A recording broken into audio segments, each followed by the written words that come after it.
What's going on, everyone? I'm Mark McKinnon, actor and acting coach, and this is the Media House Presents Searching for Convos.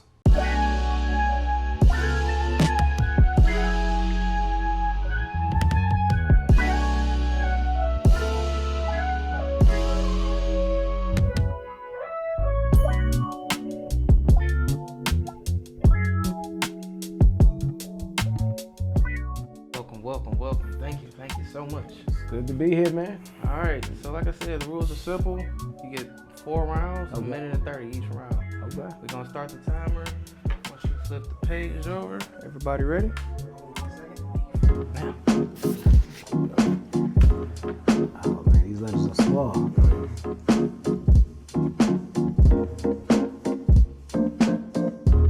You got a word bank on your right, so you'll know.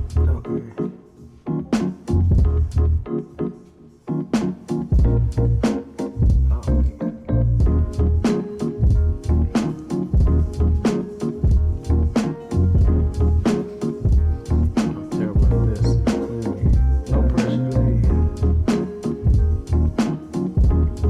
Time. Jeez. All right, flip it over. Just tell me which words you found. Found Kia and cop. Kia and cop. Yeah. All right. Kia is the name of your wife, correct? Yes, All it right. is. Can you share? Well, first of all, how did you and your wife meet, and how has being married approached your choosing like certain roles? That's a really good question. I actually met my wife through the studio. She started as a student for about a year and a half. After a while, I realized I needed someone to run HR for my team, because at that time I had like a team of 7 coaches, had 2 admins on my team, and you know she came from like a government background in HR. So I said, you know what? How about we, add you to the team so you could show me how to run a team from behind the scenes? And she did. She came onto the team. And she was just great at it. As time passed, we ended up going on some dates. And the dates, it didn't take me long. I knew it didn't take me long at all. Like within 6 months of dating, I was like, I know I want you to be my wife. And I proposed to her, and then literally 3 months later, we got engaged. We got married. Yeah. So, Dang. Yeah. That's so crazy. Yeah. No, that's beautiful though. Does being married change how you approach like new roles, or like going into it? Is there a conversation that needs to be had? The funny thing is, she opened me up to being comfortable taking more roles. Okay. From like past relationships, a lot of times I was being very, very careful, because, you didn't want to offend nobody, or, you wanted to make sure that they felt comfortable. But being with her and being on this journey with her as an actor, it was just one of those deals where she would actually like encourage me to, be a little bit more serious about my brand and the type of roles I take, especially if it's a love interest role. Because a lot of my roles, I'm playing a love interest. Like if you see me like Survival of the Thickest, I'm Tasha Smith's, little love interest, and we got a few hot scenes in there. And then I did another movie where it got pretty hot as well. So it's just one of those deals where she never made me feel uncomfortable. She always told me the truth about like if I wasn't giving enough to the camera when she would watch it and whatnot. So she's been very supportive on that side of the acting career. That's what's up. Yeah. And then you said the other word you found was Cop. Cop. Yes. Cop? Yeah, Blue Bloods. When I think of Cop, Blue Bloods. Blue Bloods. Okay, I put okay. a Cop for 7 seasons. Yeah. Basically, what's the story behind you booking Blue Bloods? And what's the process you bring to the character? So it's crazy. When I first auditioned for Blue Bloods years ago, this had to probably be like 2013, 2014 maybe. I auditioned for it. This was my first time in that casting director's office, and I felt like I did good, and she was asking me all types of questions at the end of the audition, like, I haven't met you before. Right. Like, where have you been? I'm like, I'm new to New York, I'm trying to make my rounds. And she was like, okay. So I'm thinking I got the role. Yeah. They hear nothing back. But fast forward to like a few years later, they called me in straight to a producer session as a cop role. You said a few years later? Yeah, a few years later. Yeah, a few years later. Wow. Because I had to be like season maybe like 2 or 3 when I auditioned for it. I didn't get on until season 7. Okay. And a crazy part is when my agent sent me the audition, it was for an Asian American Okay. Somebody in their late 30s, early 40s. And mind you, this is 10 years ago. Right. So like back then I was looking younger 20s, mid 20s. Okay. And so I still auditioned for it. I ended up booking the role and they ended up changing the role to fit who I was. And I only booked one episode, but then they just kept bringing me back every season. So 7 seasons in a row, I was on that show. Man. That show's no longer here. They stopped after season 15, but it was great to play an officer for all those years. Worked with a lot of great actors, learned a lot. Like that was actually my very first primetime network TV credit. Okay. It was on Blue Bloods, so that introduced me to the world of like TV. That's amazing. Yeah. That's amazing. Well, we're gonna move on to round 2. Okay. Time starts now.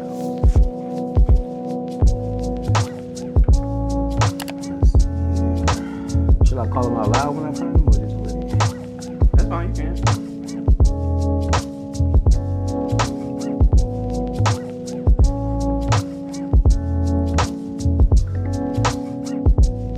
Feel really bad. It'll be a little challenge. I'm gonna have my wife do this and see what she can find. Time. It's time already. Yep. Flip it over. All right. We got MAS, which is short for McKinnon Acting Studios. Absolutely. For one, what's the core promise of McKinnon Acting Studios to every actor who walk in? A core promise of McKinnon Acting Studios that every actor will have a detailed strategy and plan on how to get to the next step in their acting career. That's something that I'm passionate about. That's something that I make sure it's a mission of everybody, whoever works at the studio, was a part of the studio, that they feel like they're going in the right direction. You know, so that's my guarantee. I can't guarantee you're gonna book, right? Because that's outside of my hand, but I can make sure you're in the right direction with your marketing. Make sure you position yourself as best as you can for an agent, manager. Make sure you're out there auditioning for some high-paying acting jobs. So that's what we push for when it comes to the studio. Absolutely. Yeah. Can you tell us about a success story? So many, so many. We celebrated over 150 actors being on primetime network TV through our studio over the years. That's a lot, you know, especially coming from the DMV area. The biggest one, I would say, one of my youngest clients, she started with me when she was 9 years old. One of her first movies she booked was on this Viola Davis movie. She played a lead in it, and it was called Troop Zero on Amazon Prime. Okay. Her name is Milan Ray, and she's been on that. Then she was a series regular on The Wonder Years on ABC. Okay. You know, she's 16 years old now, so just over those years, just seeing how as she grew in age, her career just built. And she's somebody that just nonstop. And she has a testimony too. She has a story where she didn't book in over a year, almost 2 years. And it was slow, but then all of a sudden Modern Love popped up for her on Amazon Prime. All of a sudden she got that series regular. We also had an actor from Baltimore. When he came to our studio, he had only one credit on his resume. It was a short film in Baltimore. His very next booking, he was a series regular on an HBO show called Showtime. It was about the Magic Johnson during the Lakers days. Yeah. And so he was a series regular on there playing Michael Cooper. Okay. And so to go from like, yo, you know, I'm working my regular job and then got a short film to like, yo, I had to relocate to LA. Right. Like that's powerful, you know, but every time we get an actor that says, hey, Coach Mark, I just booked a role. Like we just had somebody film on Law and Order, you know what I'm saying, like 2 weeks ago. And their first network credit. Like I get excited about that because it's like this was the whole game plan in the first place. Absolutely. And it can happen. You don't have to be in New York or LA to make this thing happen. Especially now post-pandemic. Like as long as you know how to self-tape and you know what you're doing when it comes to auditioning, it can happen like that. Yeah. Appreciate what you're doing with the community as Absolutely, always. man. I love it. Yeah. Always. We're gonna move on to round 3. Ready? Yep. On you. I'm fine, so I'm looking at my keywords there. Okay. Gotta be something about Howard on here somewhere. Come on.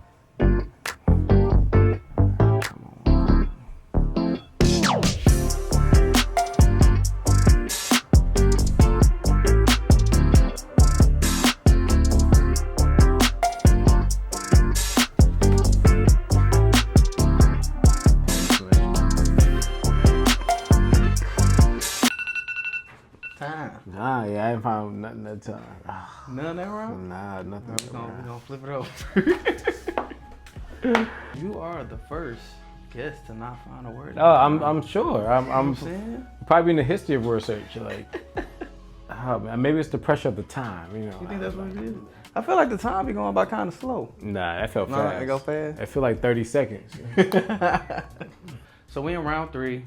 We didn't find any answers, which is all good. But I still want to ask, what's your process? What's your first 60 seconds when you break down the script?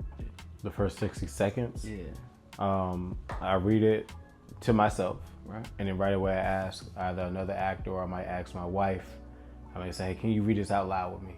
Because I'm one of those actors where I gotta like naturally hear and feel the rhythm of the conversation before I get too deep into what I'm really saying. Because a lot of times I realize, and I tell this to my actors all the time, a lot of times we get so deep into the studying of the script that we lose the natural cadence of conversation. Right. You know what I'm saying? We focus on how am I going to say the line, but if we're having a conversation right now, we didn't practice this, we didn't rehearse this, we didn't break this down. Yeah. We just flowing with this. So that's what I try to do with a script is I try my best to like get it. Once I do that 2 or 3 times, then I go into studying because now I already got the rhythm and the idea of the scene already just with the natural cadence of conversation. True. Yeah. All right. You ready? Ready. Let's get it.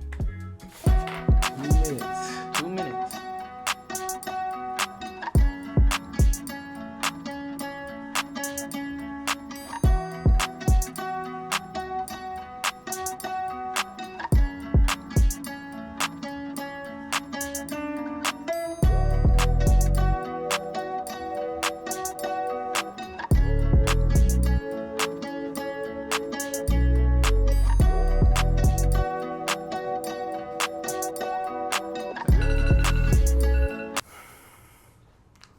I found 3 that time.